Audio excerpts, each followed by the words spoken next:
Evening peeps, good evening everyone. How's everyone doing? Hopefully you guys are doing well. Don't forget, if you're new to the channel, like, share and subscribe. This is nice. How good is this setup? Thank you to my boy Ak. I'm chilling with him in New York for a while. This is by far the best setup I've ever seen. I mean, this is incredible. I'm jealous of this setup. WBC belt sent over by Mauricio Solomon. Look at some of the stuff in the background.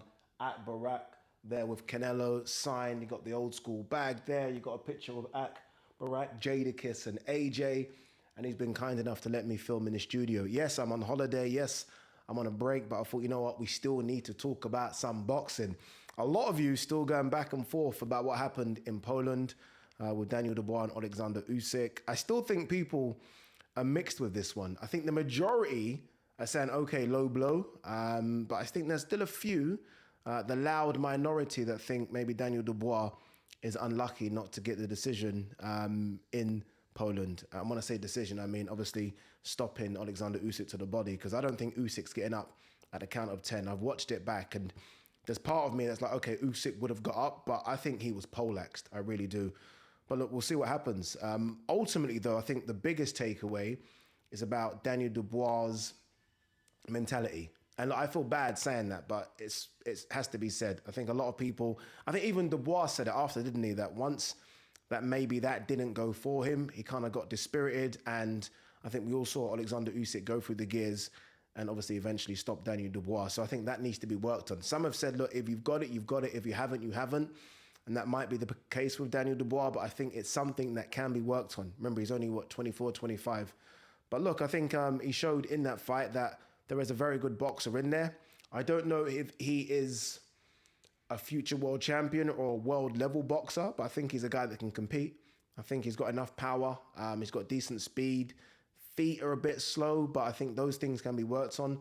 But yeah, ultimately, I think he needs to work on that.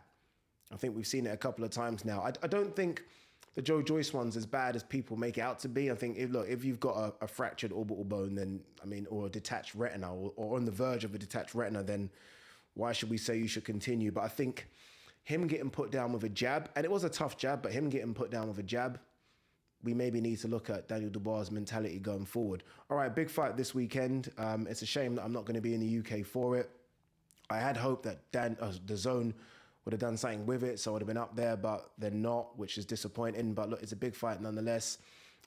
Chris Eubank Jr. versus Liam Smith, or should I say Liam Smith versus Chris Eubank Jr. 2, repeat or revenge. I'll tell you now, straight off the bat, I do think that Liam Smith is going to repeat this one. I think Chris Eubank Jr., was surprised by the boxing ability of Liam Smith going into that first fight. I wasn't. I think Liam Smith's a better boxer than Chris Eubank Jr. Chris Eubank Jr. we know is a better athlete, or at least that's what it looks like from a physical standpoint. But Liam Smith, more experienced, former world champion, has been in there with some very good fighters, Canelo, Munguia. And I think there's still a bit left in Liam Smith. I think he knows that he can now hurt Chris Eubank Jr. And I think that's a big thing going into this fight. I think the first fight, there was a lot of debate about whether or not Liam Smith could hurt Eubank. And I think most people predicted that the winner of this fight would be either Liam Smith on points or Eubank Jr. by stoppage. The fact that Liam Smith stopped Eubank Jr., I think bodes well for him anyway going into the second fight. So now it's a case of Liam Smith either by points or stoppage, and maybe a case of Eubank by stoppage. I don't think Eubank is beating Liam Smith on points. There have been a few changes going into this fight. I think the big one, obviously, is no more Roy Jones Jr. in the corner of Eubank. For me, that didn't work. It looked good and sounded good on paper, right? Eubank Jr. linking up with Roy Jones Jr. But I think from the very first fight, was it the Morrison fight? I almost saw Eubank trying to mold into Roy Jones. There can only be one Roy Jones. And I think he took away from Eubank's good things, which is just aggression, being aggressive on the front foot, like we saw against Avni Yildirim, and almost being that guy punches and bunches. I think he tried to almost mold him into Roy Jones, and that's just not going to work. It's not going to work. I don't think that Eubank was listening to Roy in the corner. I still don't know about Roy's abilities as a trainer. As a fighter, we know he's one of the greatest fighters of all time. That doesn't mean you're going to be one of the greatest trainers of all time. So, yeah, look, no, we've got Bomac in the corner, Brian McIntyre. Obviously, we all know how good a trainer he is for Terence Crawford, but it doesn't then mean that he's going to be a good trainer for Chris Eubank Jr. So I don't personally think there's enough time to work on that. I always say that I think it takes 3, maybe 4 fight camps to get in sync with a trainer. And this is 1 fight camp. And not only 1 fight camp, but this has been a short time as well. Bomac's sole focus has been on Crawford versus Spence. So Crawford has got, and rightly so, all the eyes of Bomac for the last 6 or 7 months at least, getting ready for the Spence. How long has Eubank actually had with Brian McIntyre? Like, how long has he had with him? A couple of months? That simply isn't long enough to change what I think Eubank needs to change to beat Liam Smith. Can Eubank beat Liam Smith? Absolutely. Of course he can. He's got all the ability to do so. I just don't think he will. Whereas Liam Smith, same training camp right now. He's used to the same training setup. He's going into this fight super confident. And I think that alone will eke him out a points decision or potentially another stoppage. I think Eubank will be dangerous. I think he's going to be a bit more aggressive. I don't think he's going to try and fight on the back foot. But I do think once you can hurt someone, and look, it might have been an elbow, but there was punches in there as well. Once you can hurt someone, I think the confidence that you know you can hurt them again is big. And I think Liam Smith will take this into the fight. But I do think it will be an interesting fight. I do think there are going to be some very, very competitive rounds. I think it's going to go from the get-go. I don't think there's going to be any feel-out round at all.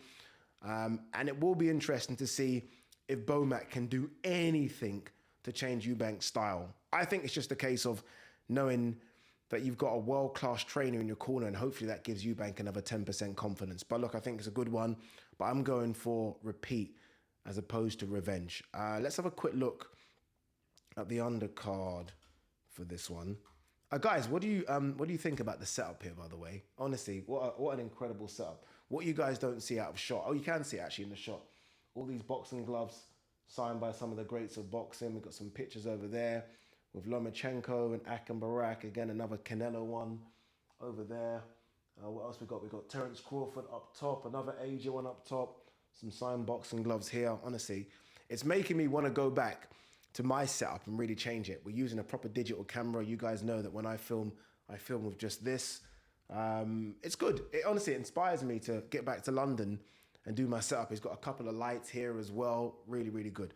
All right, let's have a quick look at the undercard for this one. Adam Azim versus Aram Fanilin. Aram Fanilin 23-1. Obviously, Adam Azim unbeaten 8-0. A lot of people excited about Adam Azim. So many people ask me, do I think Adam Azim is going to be the future? It's almost impossible to know. At 8-0, it's impossible to know. But this should be a step up. 23-1 is the step up. But Michaela Meyer, who now seems to be a fighter that always bases herself out of the UK, look, go and get your money. She steps up in weight. I think this is her first fight, or is it a second fight at the higher weight class? She takes on Sylvia Bortot. Sylvia Bortot, never heard of her. She's 11-2. Fraser Clark versus Dave Allen. This is the one I think a lot of people are talking about. Very intrigued by how this fight plays out. Dave Allen has had up a couple of fights recently, but I just don't know. I thought he was going to retire. I thought that was that. He obviously wants the box. I think Fraser Clark has maybe taken... I felt there was a push for Fraser Clark to be fast-tracked. I think they've decided maybe they don't fast-track him now. Look, we wanted to see Fraser Clark versus Fabio Wardley. Fraser Clark wanted to see him versus Fabio Wardley. Boxer decided maybe not yet. So they put him in with Dave Allen. Some people think the upset's going to happen here. I'm not sure. I think Fraser Clark might be a bit too big, too fresh for Dave Allen, but very intrigued to see how that one plays out. Mark Heffron versus Jack Cullen for the British super middleweight title. It's a decent card. Scores on the doors, I don't know, a 6, 7 out of 10. Florian Marcoux versus Dylan Moran. It's a shame that I'm not in the UK. I would have done a live watch along for this one, but we do need a break. All right, let's see if there is anything else to talk about from the world of boxing before we go. Jamel Charlo, a win over Canelo will stamp me as one of the greats. I think a win for Jamel Charlo over Canelo, it's funny because me and Ak have actually had a debate about this one, I think takes him to pound for pound number one. I think he jumps above Bud Crawford. I really do. For you to be the undisputed champ at 154 pounds, like for me, Jamel Charlo, I think I did my pound for pound rankings and he was number 6.